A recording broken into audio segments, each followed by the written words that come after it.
All right, so boys, you guys are gonna be so proud of me. I did a really good thing this weekend. Now, as we all know, all of our lives are stressful. We've got crazy jobs. We've got a lot of stuff going on. But one thing that I get told all the time is you need to make sure you get off post and, like, go touch some grass. We get told that like 4 times a week. Like, get off post and go touch some grass. And what do? I don't leave. I go to the gym. I do my homework. Sometimes I go on runs and stuff. And then I go back to my room and I play Baldur's Gate 3 and do homework. And that's what I do every day. And this weekend, I was like, I'm going to change it up. We have a 4-day, it's Labor Day weekend. And I was like, I'm going to change it up. So I hit up one of my buddies and I was like, let's go off post to a coffee shop and like sit down and do our homework and just hang out and talk and do homework. And it was a great like 3 hours where, I walked off post. I sat down at this coffee shop. I ordered some coffee that I didn't need because I had already had 2 cups that morning, but I would feel bad loitering. And then I really only finished like 1 assignment out of the 4 I had to do, but it was just a nice little chill time that I was able to leave for once. And then the next day I finished myself up by playing 20 hours straight of Baldur's Gate. Straight? Well, I mean, I took a break to get lunch. Oh, okay. Well, that's okay then. Yeah. So anyways, be very proud of me. I got out of my room this weekend and did stuff. Well, I'm happy for you. I'm happy you got out there. You touched some grass, even though if you are touching some grass in Baldur's Gate.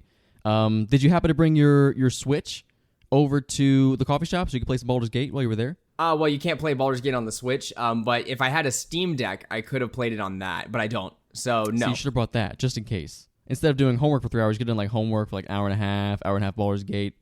Like really just diversify yourself, Yeah, I know. I was thinking next time I'll instead of talking to anyone, I'll actually just talk to the NPCs in Baldur's Gate. I don't think anyone would look at you weird.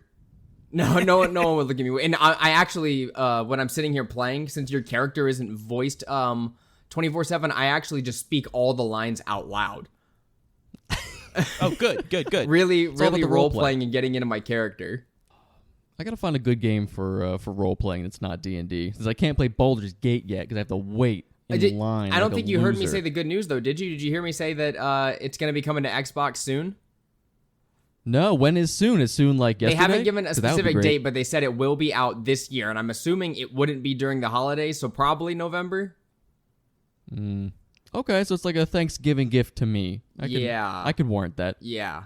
Maybe they'll do. I hope they. Like in some games during the holidays, they like make it all Christmassy. I hope it snows in Baldur's Gate and stuff during the winter season. That would be great. Legit, yeah, like Animal Crossing. I would be so all over that. I think it'd be fun.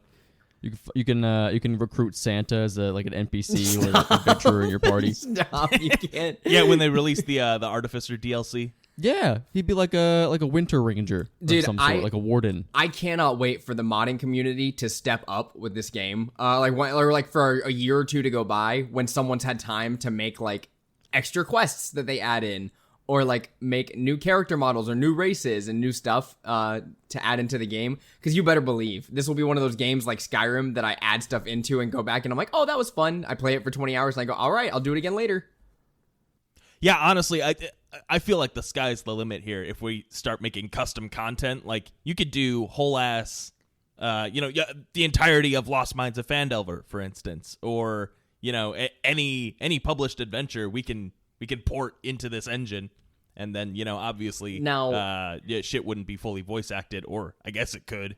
But, along those lines, the modding community has already talked about implementing DM tools into the engine, into the game. So that way, anyone who owns the game can go in, add in monsters, add in or change the maps if they want, and make stuff that would work for like an actual campaign. And I'm very convinced, or I really want to try it if and when it happens. I really want to jump in there and be like, okay, how does a D&D session work in here? Because obviously I would want to still have all the dice rolling elements, so really it would just be the movement and stuff on the map, and then I'd let you like show the animation of what you do. Yeah, and I think Divinity Original Sin 2 had a it might have been built into the game itself. I'm not sure. No, it is, but but there were, it is in Divinity Original Sin 2, but it's not the exact same as 5e. So I can't I can't say, what I want is something to be exactly the same. You know what I mean? Oh, for sure. Well, and by that measure, Baldur's Gate 3 is going to be slightly different because it's its own flavor of 5e where actions don't work right. So to your point, we could use it as a virtual tabletop where we, place monsters and place characters and move shit around. But if we want to play 5e as 5e, then we'll have to do all the rolling ourselves. I think the big draw for me is seeing your guys' characters and you guys seeing the enemies for who they actually are in the game, seeing the monsters, seeing them, moving them around, and then doing the rolls and stuff on our end, and maybe letting the animations play and stuff. Yeah, I think that'd be really cool. Though I will say there is something to be said for just classic. I mean, especially if you're just sitting around a table, but even on Roll20.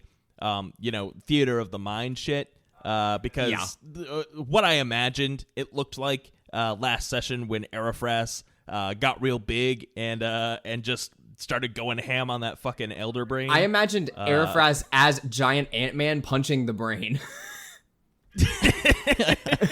No, you see, I'm imagining he's got his whole fleet of little dragons all over him, and they're they're going and nipping at this thing's tentacles, and he's got his flail and he's just pounding on it. It's cool. Oh, I hadn't even thought about his dragons. I bet since he was so huge, they were probably young dragons looking as far as size. That's terrifying. Probably probably a bunch of them little just wormling swirling sized. around his head. Yeah. Oh man. Yeah. So I think it was worth that big use of a potion to just destroy that big bad. I think it was worth it. It was cool to see it, especially when on Roll20 we had enlarged the tokens so much, and then literally this god walks over and they're the same size. I'm just oh. Yeah, that was the thing. Not to get too deep into the weeds on our own campaign, but this previous session we had to deal with an elder brain, and we had no idea how powerful this thing was. We're 18th level, so we shouldn't be scared of our own shadows or any monster that just comes up. But I just had a feeling that this one was going to be bad, so we went as ham as possible. Juiced up Sean's character so much so that he could basically he was unstoppable. We cast Mind Blank on him, so he was immune to psychic damage. We gave him a potion of giant size, which made him huge, doubled his hit points, gave him extra damage, and then we hasted him and said, "You go get him." And Sean did not take a single point of damage, while the rest of us were, fucking floundering. There was almost nothing the enemies could do if the devil wasn't interacting with him yet, and the Elder Brain was like, "Let's get rid of all these other guys first." Which he got close. They were dishing damage. They really let's were. get rid of all these other guys first, and then all damage can be focused on this one entity in the middle. But you guys ended up coming out on top, which I'm glad that you guys got the upper, because we don't have often where you guys get to plan a boss battle, right? Right. And because of the way I did roll for the NPC, and his and the thrall's rolls were one apart for insight to persuasion, or to performance persuasion. And I was like, okay, so they get past this one, no encounter here. You guys get to the boss room with Pass Without a Trace, and I was very pleased with being able to be like, okay, this doesn't happen often, but you guys plan your perfect start to this. I think we earned it. We were pretty sneaky. We did all the right things. I think we saved that cool dude, Darian. Dario? Yeah, Darian. Yeah, which just a casual Spelljammer character shows up talking about fucking the wild space and words I don't even remember that are in my journal. The Eclipsers. Now, Eclipsers. Yeah, would you guys be surprised if... So, I've done a lot of, reading and stuff on a bunch of settings and stuff lately, but I haven't looked at Spelljammer stuff.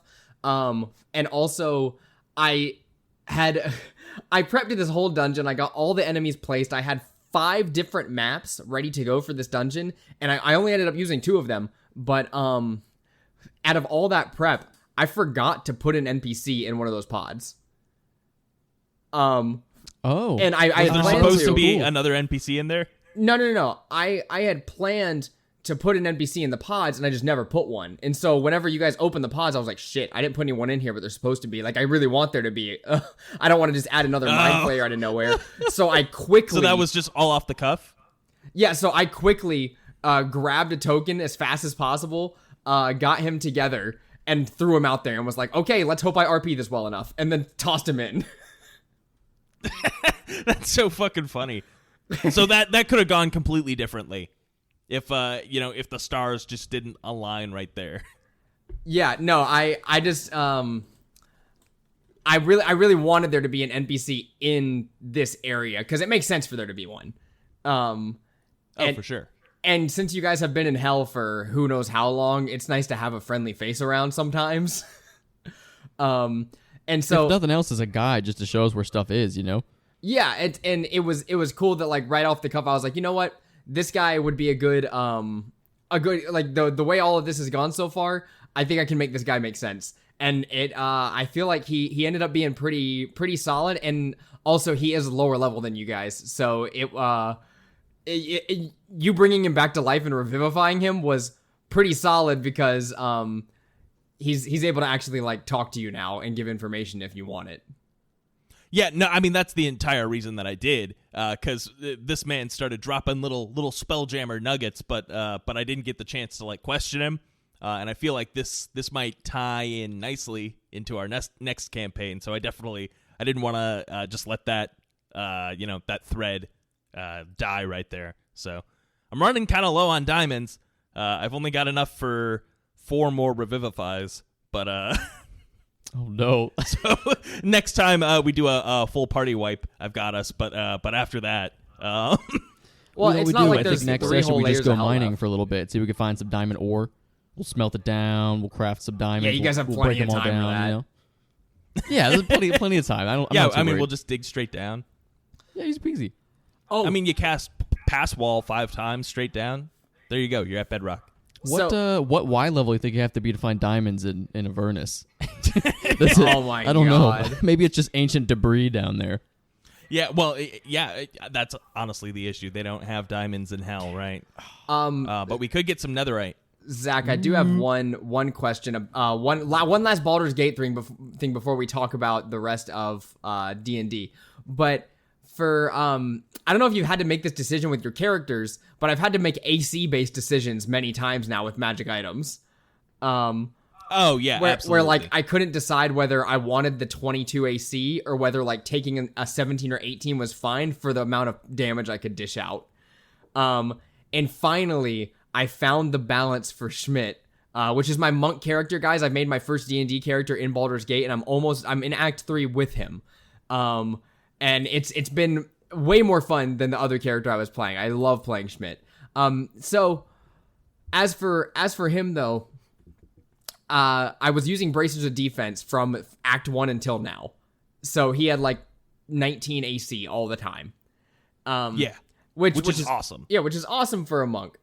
But this past session, this past time I played, I found like 3 sets of bracers that did like way more damage and had cool abilities for monks specifically. And I was like, God damn it, you're gonna make me go with the lower AC so I can take a cool ability. Which is something I feel like none of us ever want to do, right? In D&D is we're always like, if we can get the AC buff, that's more than anything else I could ask. Yeah. Absolutely. But what I did find is I went around Baldur's Gate. I spent every coin I had. I went around Baldur's Gate and found a Cloak of Displacement on sale. Yeah, I got that one. I gave too the recently. Cloak of Displacement to Schmidt. He now no longer has the Bracers of Defense, and I can't give them to Asterion, who already has the Bracers of Dexterity to put his dex at 18. Yeah. So he already has those, so I'm like, I can't take those away from him because then he'll go back to like a 16. So bracers of defense are gone like permanently right now. And Schmidt has like a 17 AC, but the enemies constantly like have disadvantage on him, which is nice. Yeah, I think that balances out. But tell me how that goes, because what I have ultimately come to is, except for Karlak, who for a while now has sort of been lagging behind in the AC department, I spare no expense to make sure that everyone's tanked out. So Haymog's got a 24 right now. God. I multi-classed Shadowheart into fighter so she could wear heavy armor. So she's got a 23. Asterion. I'm still rocking the bracers of defense on him with mage armor. So he's I think he's still rocking a 21, I want to say 21. And then Karlak was the one who was lagging behind. But I put the bracers of dexterity onto her. And I just found this awesome armor. It's like a medium armor, like armor of agility or whatever. So it's like half plate armor or like splint mail, basically, that you can add your dexterity modifier to. So now she's got a 21 and the cloak of displacement. So now there's no harm in reckless attacking every turn. Are you playing on Tactician? No. Oh god, no, you should be. Tactician is pretty easy now. Like once the first couple of levels, I was like, man, this is really hard. I don't know if I like this. And then once I got to level 5, 6, it became as easy as normal difficulty was for me because I know how to play D&D and stuff. And then plus the extra stuff you get in Baldur's Gate, like being able to shove and things like that off of big ledges, like Tactician is so easy. Oh, I completely believe it. I just selected balanced at the beginning, and that's the choice I'm stuck with. But next time I'll definitely do Tactician because there have been parts where I've struggled a little bit, but overall I've really been steamrolling with the optimized Great Weapon Master. At 12th level, Asterion finally got Sharpshooter, so now we're just cooking. Yeah, he's had Sharpshooter for me the whole game, and then Lae'zel does not have Great Weapon Master right now. I've been having her do Eldritch Knight stuff, so she's pretty solid in the damage department. Plus, I know you went to the mountains area. I don't want to tell Drew too much about story stuff, but I went there and got a lot of gear that works specifically for Githyanki. Yeah. And so she's been wearing that like the whole game. Because it adds like a ton of damage to her hits. I definitely would be rocking that if I were running with Lae'zel, but we'll save that for next playthrough. And it in any case, I'm not sure if Lae'zel is gonna be all right in my playthrough. Not to give anything away, but I might have fucked up. We'll see. Well, on that note, welcome to Table Talk Friday. My name is Seth Pittman. I'm joined by my two best friends, Zachary Carvon and Andrew Romano. How are you boys doing today? Seth, I'm feeling pretty good today. Get to go grocery shopping after this, living life to the fullest. Still waiting in line to play Baldur's Gate, but I'm excited to play it. I'm sad to hear everyone talking about it, how much fun they're having, but I'll wait my turn. I'm here. Yeah, I mean, you can always download come to the Master Race Original console. You could, just in the meantime, Divinity Original Sin 2 is probably the one you want to do. Would it be okay if I jump into the second one without playing the first one? Yeah. Or okay, maybe I'll do that. Maybe a little practice for Baldur's Gate, or we just play D&D more. Maybe that's a good idea. Yeah, you know what? Actually, let's cancel this podcast and play some D&D.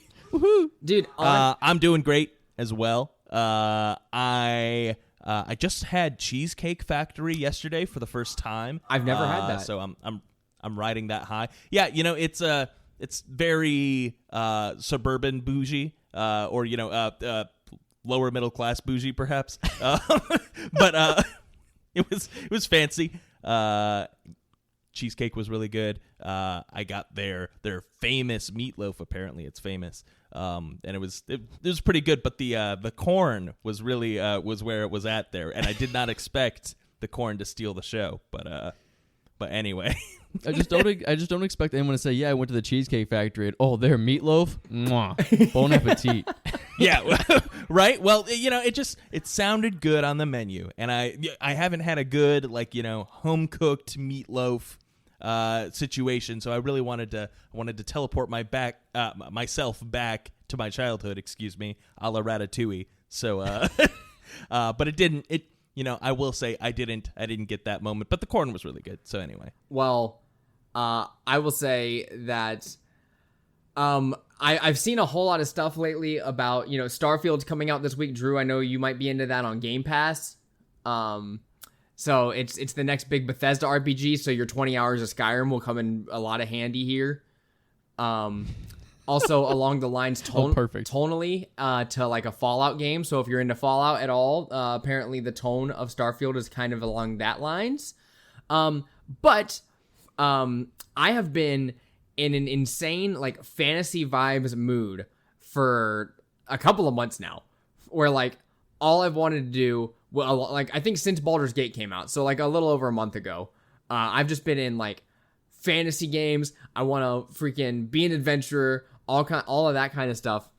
And lately I have found, so as you guys know, I've been running an Eberron campaign here on base for a couple of people, and I have found that prepping a fantasy game, like a high fantasy game for you guys, and then thinking about what I'm going to do for Spelljammer, because I've been world building for that and getting myself ready, because I think what's going to happen is we're going to get close to finishing our campaign, and then we're going to have to wait a few weeks until I'm home for us to do like the big finale session, and so we might be able to fit a session 0 for that in before, Ooh. So like go ahead and set up session 0 for our next campaign.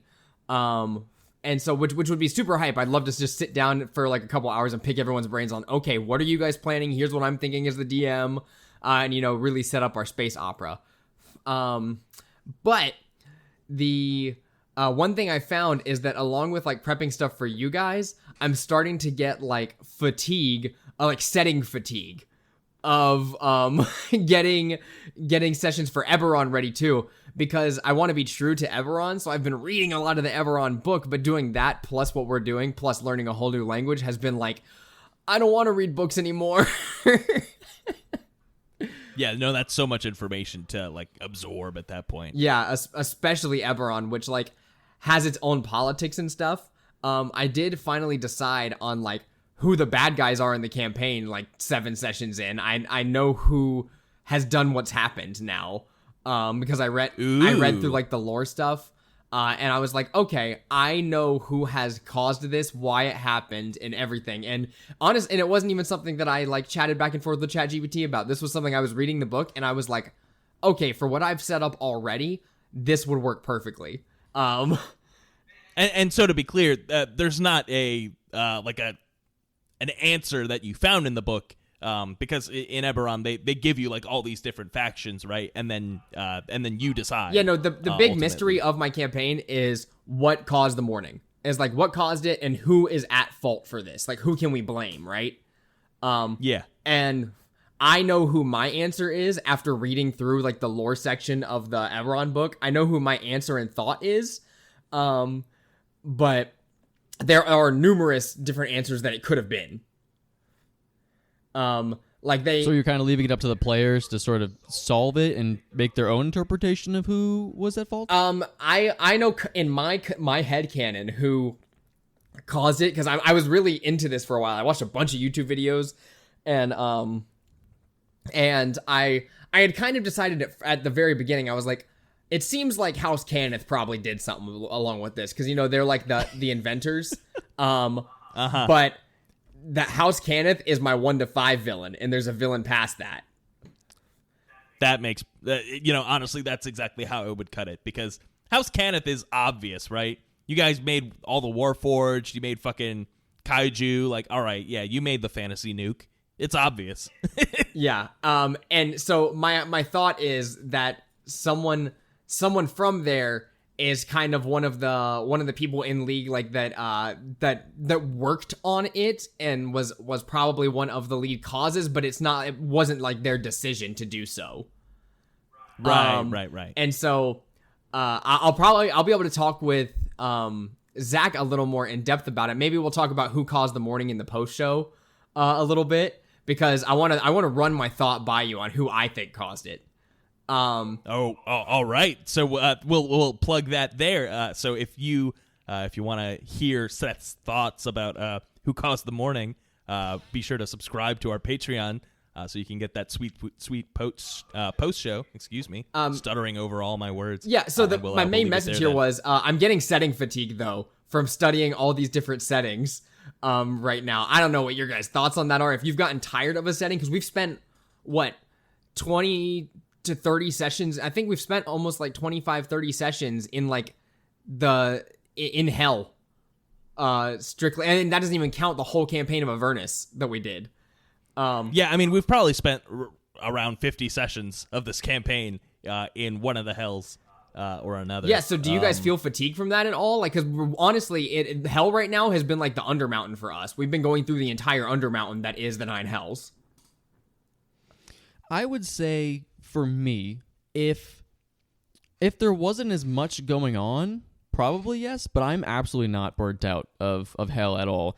Every time we advance to the next layer, as we go down the 9 layers here, I wish we had more time to stay in the previous layers. So I'm actually craving more of the whole hell setting. I love it. I want to know more about the creatures that are here. I want to know more about, like, even the old stuff that we got to see in Avernus a lot more, like some of the devils that were being tortured that were trying to, like, offer contracts. I just want to see more of that, more of the actual devilish interactions going on in hell itself. But even, like, the last place we were in, Stygia, the ice layer, was super cool. Like, I wanted to see if there was other types of weird dragons that were there, or if it was just that one, or if she has other types of, the queen of hell, of course, if she had other types of devilish demon hunters that she could send out. I love the culture of hell. It's actually very cool. And I suspect that when we swap over to Spelljammer, I'll miss a little bit of this, especially since it's such a different vibe, right? In Spelljammer, I've heard that it's a little more, use more of your charisma. You're kind of talking your way Guardians through of the some things. Galaxy It's nice is the and vibe I'm intense. going for. While we're in hell, it's very much so like everything is out to kill us all the time, and we can't trust anybody. We have to assume everything's a trap, and all the combats are lethal. Like everything is really intense, and I've kind of grown very accustomed to that. So I'm worried about how I'll adjust to Spelljammer in the first place. I'm like, I don't trust you, but it's just some like random engineer working on a skyship or something, Yeah. So I'm worried about more so the transition itself, but I actually love all the settings we're in. I would have no problem if you, Seth, said that we were going to be in hell for another 3 months. I'd be like, heck yeah, let's go. Or hell yeah, let's go do it. Well, we will in fact be in hell for another 3 months.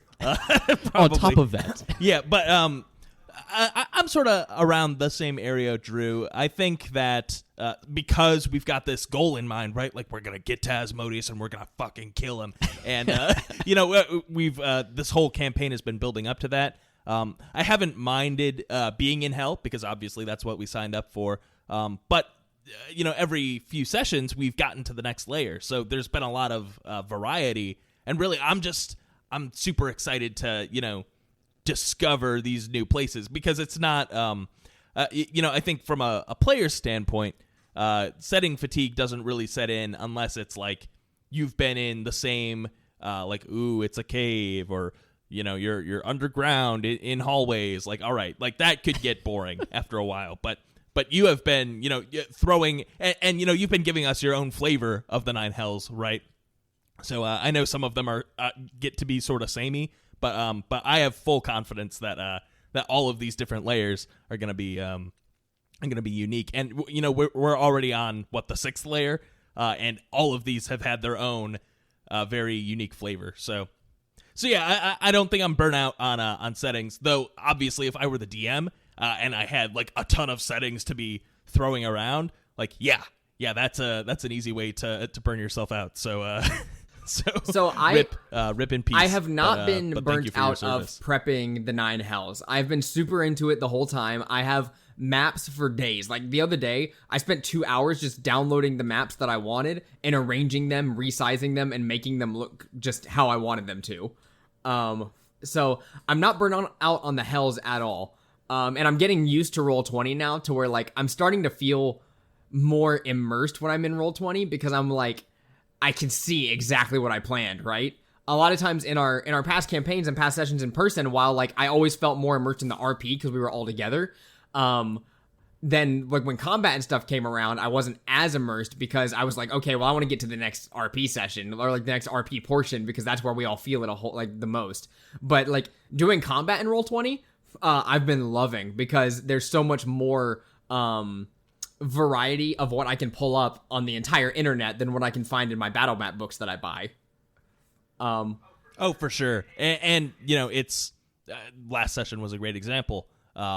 It really adds to the feel when it's like, oh yeah, that's exactly what we're looking at, right? Versus, well, this is more or less what you guys are looking at, but keep it all in your mind's eye.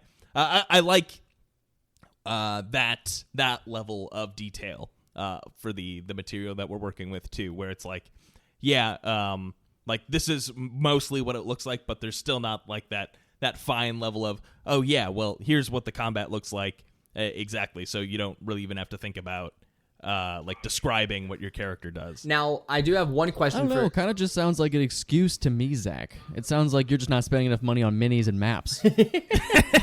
As I look over to my my shelves and shelves of minis. Show me your Ceramorph Etten. Where's it at, Zach? Huh? Where's your Ceramorph Etten? I don't see one. It's in the mail. I have one question for the two of you though. I feel like Hell to this point has felt like one long chase scene to me, because you guys have been trying to get through them without. Obviously, I can't spend 10 to 12 sessions in each layer, even though there's enough stuff on each layer to do that, right? And we could do that, but we would also still be playing this exact campaign with no variety for the next, like, at least 2 years. And yeah, I think that'd be a quick way to get burnt out. Yeah. If we were spending 10 to 12 sessions per layer, like, all right, that's 90 sessions. So yeah, we were already at 60 something when we started this whole go down through all the hell. Yeah, and if we were like a critical role, sure, let's do that, right? Let's spend a whole arc in each layer. But what it's kind of felt like to me as the DM is that you guys are like getting into each layer within the first few hours of actually diving into it. You have to get your bearings and figure out where to go, right?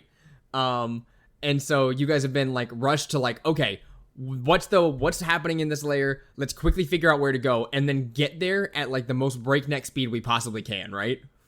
Yeah. So like, especially in Stygia, where you had Arifras, I had themed Stygia on like the theme of the hunt, which Arifras is a ranger, and he's very good at fighting dragons and hunting dragons and stuff. He's a dragon expert, and so you guys get here, and the Queen of Hells, who is a dragon, has her dragon pet after you guys. So it's like a fight between two hunters. That was my theme for that layer.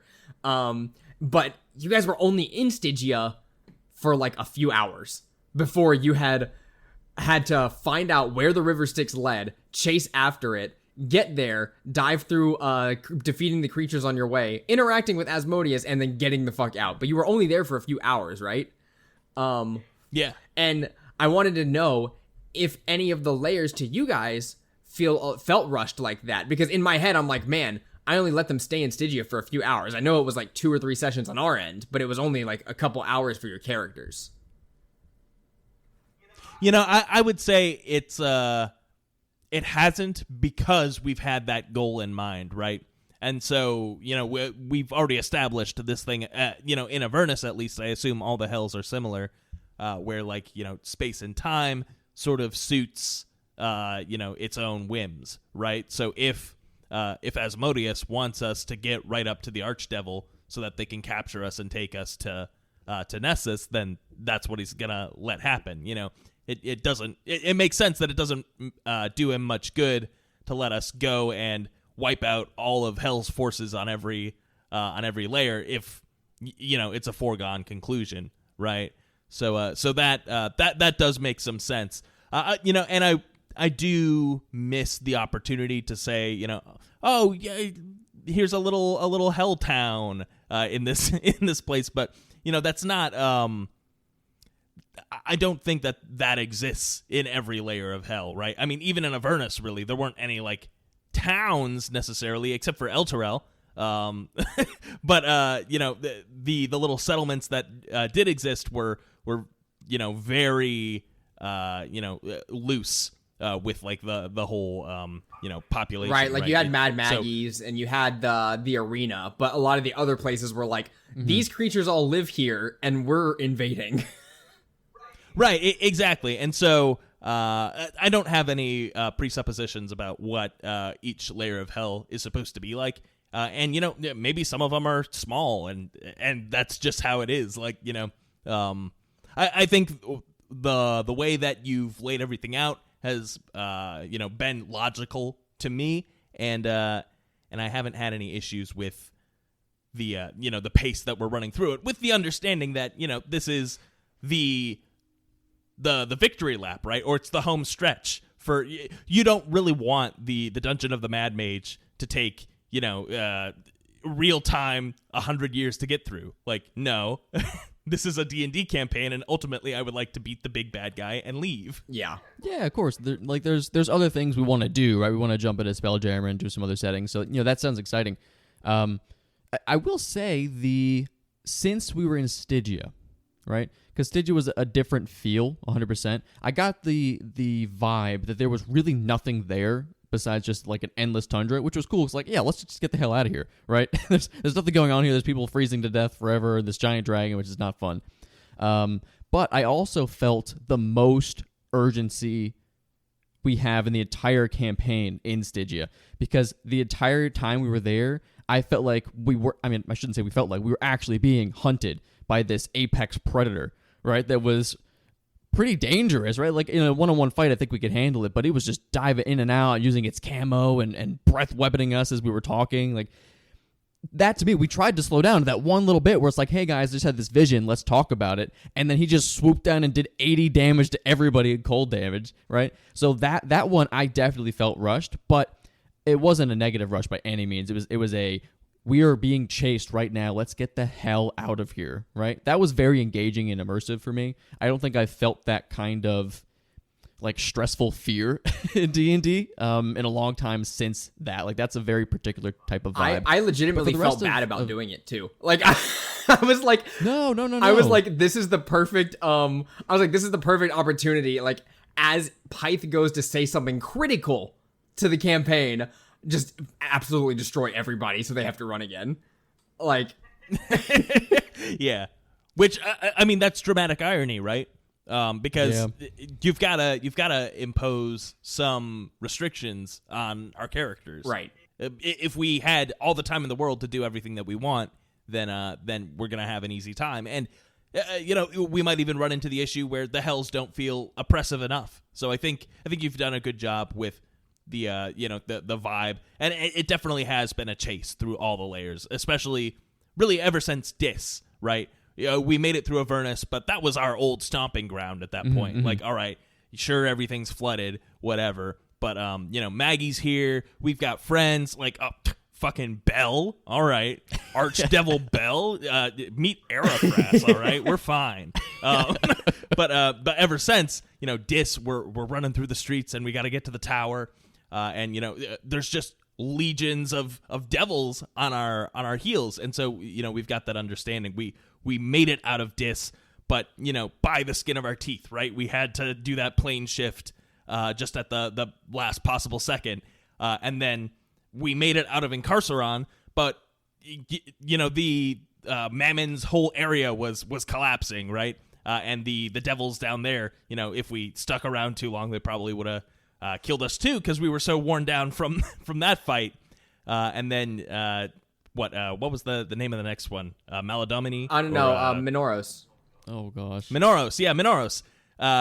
We were being chased by those bugs the entire time, and so each layer of hell, there's been a new horror for us to escape. And so I think that's fitting, right? We're the idiots who decided to just walk through every layer of hell with Asmodeus already knowing we're coming, right? So really, we're just giving them all the time to prep and make things as hard on us. Yeah, you better as they believe his possibly potion could. of giant size is ready to go for when you guys step up. No. Oh gosh. Yeah, he's gonna have some sort of big old trap for us. That's okay. I'll make 4 more. If we could make more, that would be great. I need to make some more mind blank scrolls so we could twin spell it again. Yeah. That would be sick. Well, so that was the I perfect will setup say- for you guys, though. Like, fighting Mind Flayers with Mind Oh Blank. yeah. Like, Oh yeah. easy. Yeah, it was. I mean, I wish I had finished copying it down, right? But if I had finished copying it down, we wouldn't have been able to twin spell it. So I think it kind of worked out that way that it wasn't ready yet. Also, like I mentioned during the session, I was a little salty that we didn't get to go through some more of the maps in that dungeon, and we kind of golden pathed it because I did take True Sight, and so I was so excited to be able to see all the traps and like the things that were false or like false walls that would help us golden path through. But I didn't get to use that. Which is fine because I think if we did go through all those maps and those rooms that you had prepped, Seth, I don't know what that fight would have looked like. I don't know if we would have been chugging that giant potion about halfway through, saying like we need a boost right now, because they were hurting us a lot. A lot of saving throws, a lot of like debuffing us. Right, we were losing our action, we were losing bonus actions, reactions, movement. It was a lot. But I will say, as far as just the pacing generally, I think that is the one thing. The one thing that I wish we could slow down a little bit for, because everything is like pushing us through, would be some of that role play. Because I feel like even that one thing we were trying to talk about, which was like the end battle that I had foresaw in this vision, and that was like a couple sessions ago, we still haven't talked about it. We've tried. Like, we have to keep pushing through. Hey, so you guys I have hope we rested get some in downtime to actually sit and mansion chat. twice since then and not talked about it. That's true. Yeah, we do have to do the No, that's true. Mordenkainen's Magnificent Mansion. Everyone go back to camp and Pythe's got the exclamation point over his head, and we just haven't walked up to him yet. Yeah, that's true. That's also on a daily basis of these sessions where I don't know if I'm gonna have the power to cast that palace. I usually try to keep something open, but I also have to keep something open for like plane shift. So then it's like, well, I'm down 2 slots, right? But also maybe I need to 9th level counterspell this session. So it's a resource fight at this point, but it has been a blast. I'm really enjoying What we it. should talk about is how cool Wish has been for us thus far. Yeah. Yes. So and this is just pull the curtain back a little bit. We've gone quite a while without touching on the topic we were planning for this episode. I think we all agree we're chill to keep talking about our game, right? Yeah, no, I want to talk cool. about the Yeah, mechanics I'm of Wish and how I kind of used it in this last one, because I didn't make him. I know Chase as a player, right? And I was like, he is going to stress about saying this perfectly, and I was like, I literally just told him straight up. I said, Chase, tell me what you want, and I'll make it happen. Like, as long as you're not trying to cast, like you're not trying to instantly kill a creature that's not here or something like that, you're probably fine. And so he was like, okay, and he calmed down a little bit and told me, he was like, okay, and he roleplayed the whole thing out. He was like, I just want Varys to survive and be okay, because what had happened is I used the themes of Baldur's Gate. I put the Mind Flayer tadpole in our beloved monk character who got thrown into a portal recently. He wasn't there for the session, and that was kind of what our main topic was going to be. That when players aren't around, what do you do? And so he wasn't there. The party found him, and he had been captured by Mind Flayer colony, and he had a tadpole in his head, and the party needed to solve that problem. Greater Restoration didn't work. What do we do? All they had available was a wish. And Hakili being able to cast Wish, but not his character wanting to like play it and not really knowing he can wish for things now, was just like, I mean, okay, I'll do it. I want Varys, like, please, will Varys be okay? Like, can he just heal? Can this thing get out of his head? And the tadpole came out. The party was able to get rid of it. And I thought the way that he played it off, the way the party did it, was flawless.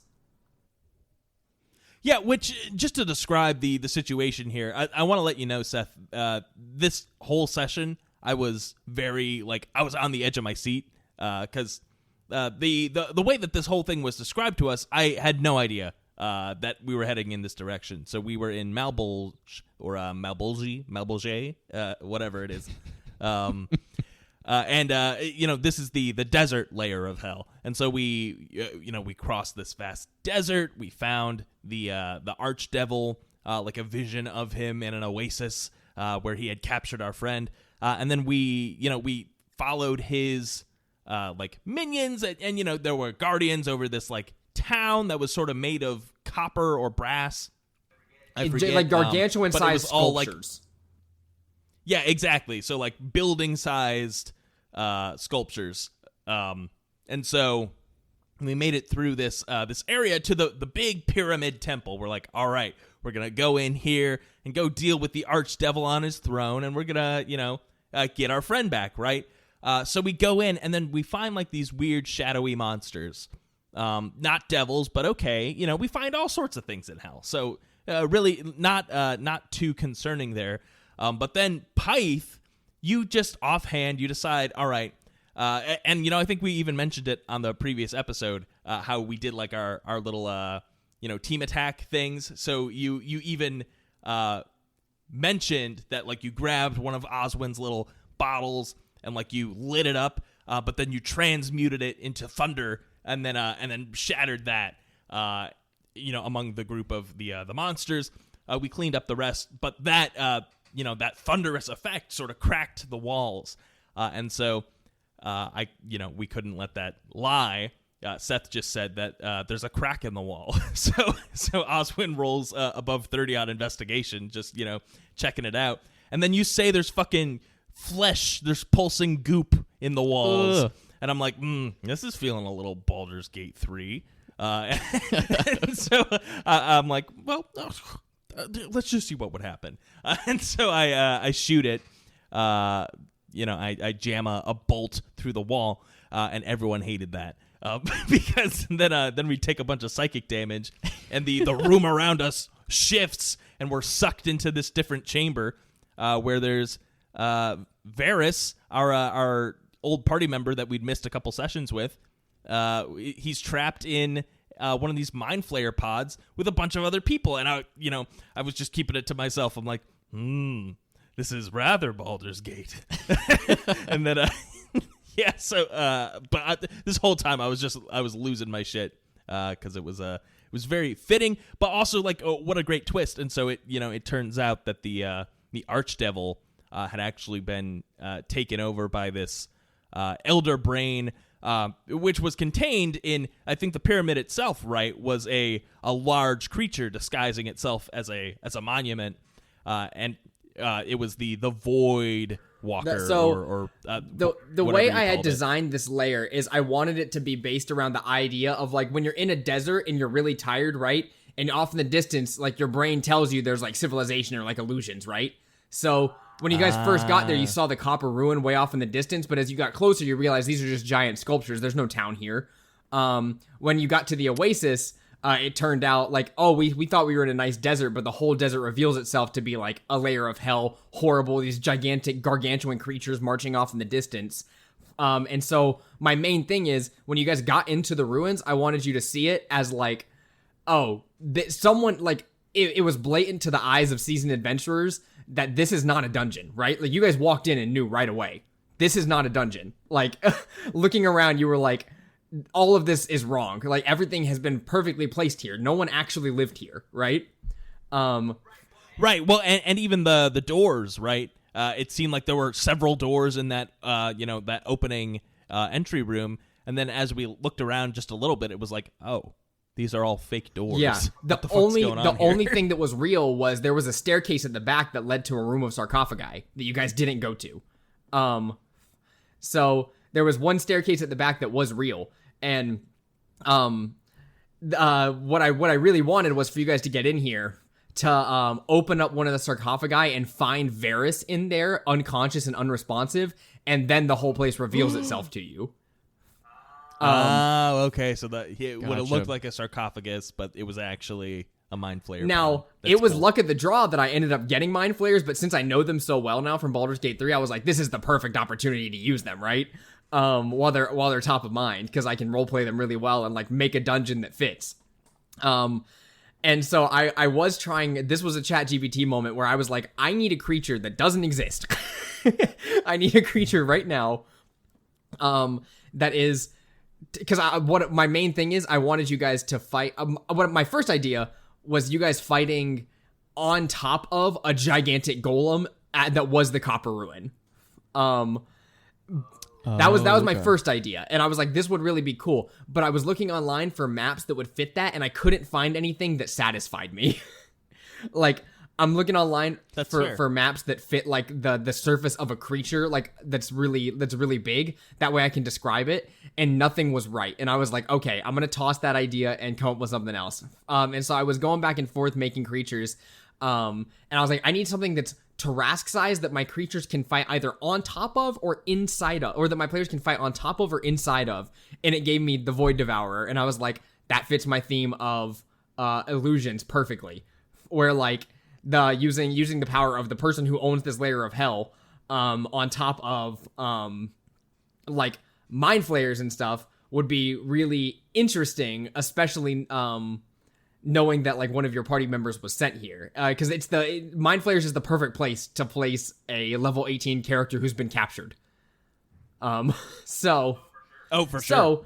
So we got to that point, and I was really excited to morph this entire dungeon into like the fleshy like insides of this gigantic psionic creature, who, from what you guys know right now, obviously has been to Wild Space at some point.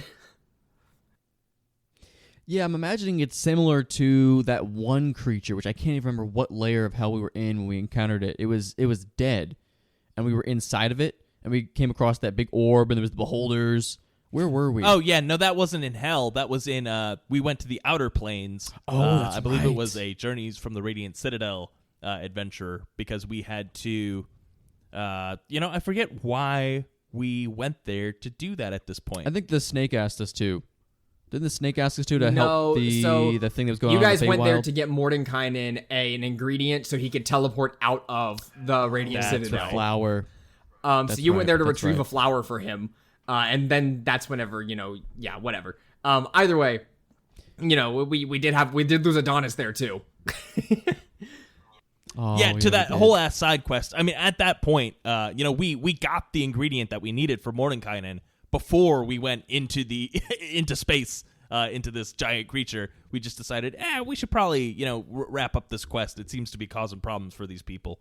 But then by that heroic nature, we got our special gift from that snake deity, and Sean was like, "Rip, my character wants to die." That's enough for me. I'm good. Yeah. So, But you guys get what I'm talking about, though. The difference between that Yeah, big Titan that we were in it's and very- the it's Void very Walker? Okay, similar. that was the vibe I got. it does seem to be like a similar type or species of creature to that. Except for obviously you guys got on the inside, like into the brain of this one, and yeah, I'm very happy with how everything turned out, especially because like everybody hadn't played Baldur's Gate 3. It was only you and Chase, I believe, Zach. So thanks to that, not everybody was super familiar with this setting, but knowing those of us that have, obviously we are now. So it was a perfect opportunity to throw in something like this. And then I think the way everything panned out, you guys getting to the boss, I did something that I don't think usually happens, especially at this point in the game when everything knows everything, where you guys were able to get the jump on the boss. You guys got there, and I was like, okay, you get to plan your surprise round very well. And I think without that, it would have been such a close fight. Yeah, seriously. I mean, it was already pretty close, except for Sean would have survived either way. But if the rest of us go down, like fuck, we don't have anyone to revive us. Yeah, it would have been like Oh yeah, shoot. treacherously close to a full party wipe, which is what I wanted for a creature like this. But what I had gone back and forth with ChatGPT with creating this creature was it gave me this, and then I came up with like the insides. I found like that map I used was one full size map that I split into like 6 pieces and then put them into Roll20. Okay. And so, cool. so it was one gigantic map on the inside of like a creature, and I was like, this looks like the perfect Mind Flayer colony.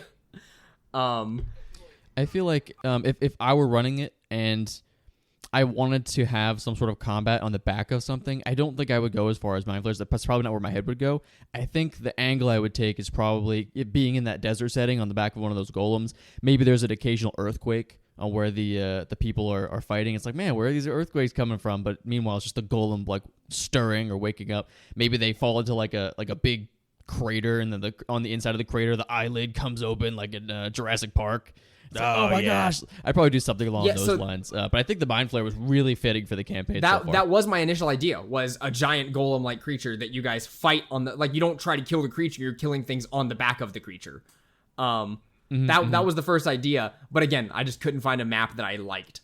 I looked online, I was like, it would be I was difficult looking to for find a good map for giant desert creature, gigantic golem, stuff like that. I was looking for maps that would work, and I couldn't find anything that I was like, this is perfect.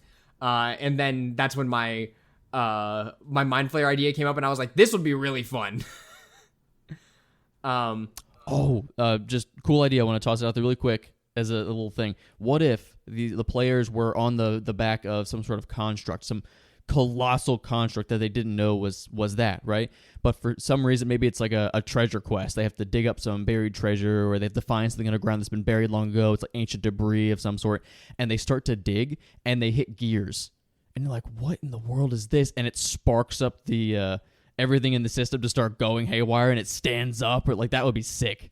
That would be sick. Yeah, save that for another Just fun campaign. little idea. Sorry.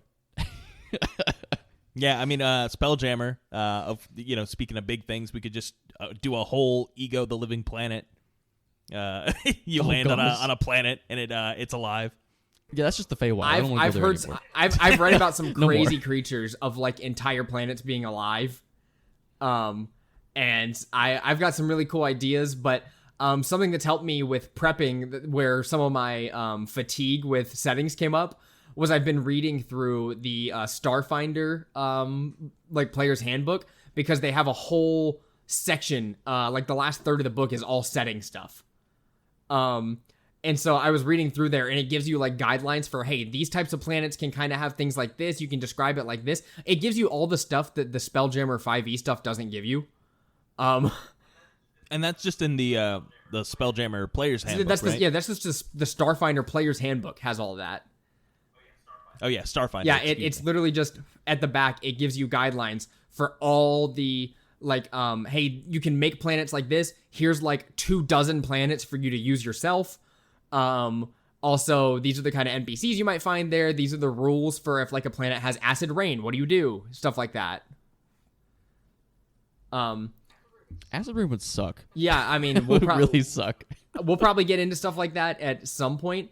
I couldn't be more excited to especially with Baldur's Gate bringing a lot of Spelljammer elements into it. Not like going to space or anything, but like the creatures you meet. I feel like it must be really difficult for someone who doesn't know Forgotten Realms setting stuff to follow what the Githyanki are saying. Because like, yeah, they're seriously. talking, and they're talking about the astral sea and planets and stuff out in space and all this stuff they do. And like where Mind Flayers come from, and I'm following because I'm like, oh yeah, I've read these books. So I know about that stuff. But I'm like, man, what does a person who's never played these games think whenever they hear them talking about, they probably just see it as like fantasy speak, which I have done for plenty of games. Yeah, I mean, your eyes just glaze over. You're like, all right. These are a lot of proper nouns. I just assume that this doesn't matter. Yeah, because realistically, for the story that you're accomplishing, it doesn't. But for the full scope of things, I'm like, man, I'm glad I read through the Astral Adventurer's Guide. Yeah, exactly. Maybe that's the one thing Baldur's Gate 3 is missing is Dark Souls descriptions on every item, so you can just read way too Or much just about a Mass everything. Effect like journal where it logs every time you hear a piece of information. It kind of gives you the history of that in a journal to the side. That's actually something that I think Baldur's Gate 3 could benefit from. Like, again, I don't need it. I understand Forgotten Realms lore, but for someone who doesn't, I think that would actually be super helpful, because honestly, they give you the fucking character creator screen, and if you haven't played D&D before, you're like, all right, what are all these races? What do they mean? None of these questions are answered really. You just sort of have to piece it together for yourself as you play. I mean, and we did that in our first couple of D&D campaigns, but as things piece together, you kind of get to that point. And I think, Drew, you'll remember in Mass Effect, any time that someone mentioned something that you haven't heard before, it would give you a, hey, this has been added to your journal. And you could open it up and read like a page, like a 2-page essay on the planet that they mentioned that you'll never go to. Yeah, but I'm never gonna open No, that but journal. like I'm- some I refuse to but open that some journal. people, I'll just some take it people out. play the game like that, where like, because Mass Effect is a very, very well built out universe. It's probably my favorite sci-fi universe. And opening that up and being like, oh, this planet has a rich lore, and I don't even get to go to it. Like, they're just telling me what that person said means. It's stuff like that is super cool and adds to the game. For probably 1% of the population that plays it. So I guess it doesn't matter that much. Yeah, I'll my one criticism about that. I've played 5 hours of Mass Effect, just the first game, and 3 hours of that was reading the entry-level journal stuff. And then I got into the first mission, and I just felt so gypped because I wasn't instantly vibing with the gameplay, and I just spent so much time reading up on all this lore. And so I decided, you know what, maybe we'll come back to this No, later. I think the idea with the first Mass Effect, because it introduces the main story, it is not the main story, is play through it and enjoy meeting your characters for the first time, and then finish the game, because finishing Mass Effect 1, you're interacting with one of the many of these creatures that you have to meet with and defeat in the Mass Effect series. But all of Mass Gotcha. Effect 1, Yeah, like I could beat the game if I was just gold pathing it in like 6 hours. That's no fun though. That's no fun. You gotta talk to everybody. Only 6 hours for the whole game, and I spent 5 on the tutorial mission. I was gonna say it's probably 5 hours waiting on Garrus to recalibrate that engine so you can talk to him. It's like, gosh, man, just finish up. What talk? God, man, I freaking I love these fantasy worlds we're getting into. I'm having so much fun with D&D right now. We're only like 2.5 to 3 months away. I think we're like 3 months away from finishing our campaign.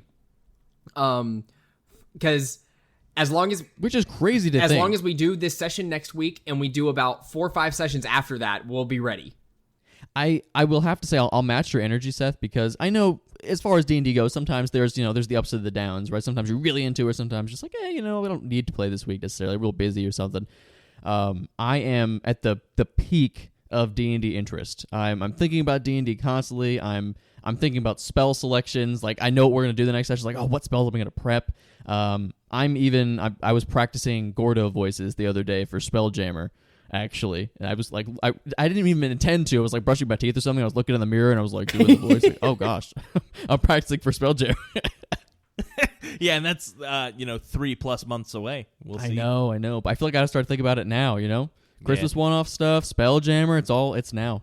Now's the time to do it. Yeah, I'm guessing Christmas one-off we'll probably have to do remotely. Because I assume we're going to have to. I'm kind of hoping that we could play maybe the same time you're in town. That way most of us could be together at the very least, but I guess we'll have to see. It's so far away. I'm not going to try to plan a date for it right now. That'd be silly. Yeah. Well, with that, I think that this is a good spot to jump into that post show. So thank you guys so much for listening to Table Talk Friday. This episode was a little bit more informal than we planned for it to be, but I do think we went over a bunch of good tips kind of on what it feels like to be DMing in like 3 different settings at one time, how the wish spell was used super creatively in our latest campaign. Varys did disappear recently in our campaign because he had to miss a week or two, and I think we ended up handling it pretty well. We did go over a couple of talking points, which I like, and of course, Baldur's Gate 3 is still top of the mind. So pick that up if you have not yet. Larian Studios is one of my new favorite RPG studios, but where you can find more Table Talk Friday content is on patreon.com/Table Talk Friday, where our sick post shows go up every single week, and I just think we do such good work on those. We always talk about crazy different topics, usually like video games, TV shows, whatever we're into at the time, and it's always a ton of fun. But this week we're going to talk about who I think caused the morning, because I'm super excited to actually get to that plot point. So with that, find us on patreon.com/Table Talk Friday, and I'm gonna need the Void Devourer to take me out. Ooh, I am the devourer of your void. I know that you might have some questions about which voids I'll devour, but I do not want you to fear, for I know that there is only one who can stop me, and that would be good old gamer, the producer level Patreon subscriber for Table Talk Friday. So as long as good old gamer is a fan of the show, sorry I can't get through this. You all will be safe. So anyway, have a good night knowing that. But if he's not around, I'm gonna devour your voids. That's what I'm saying.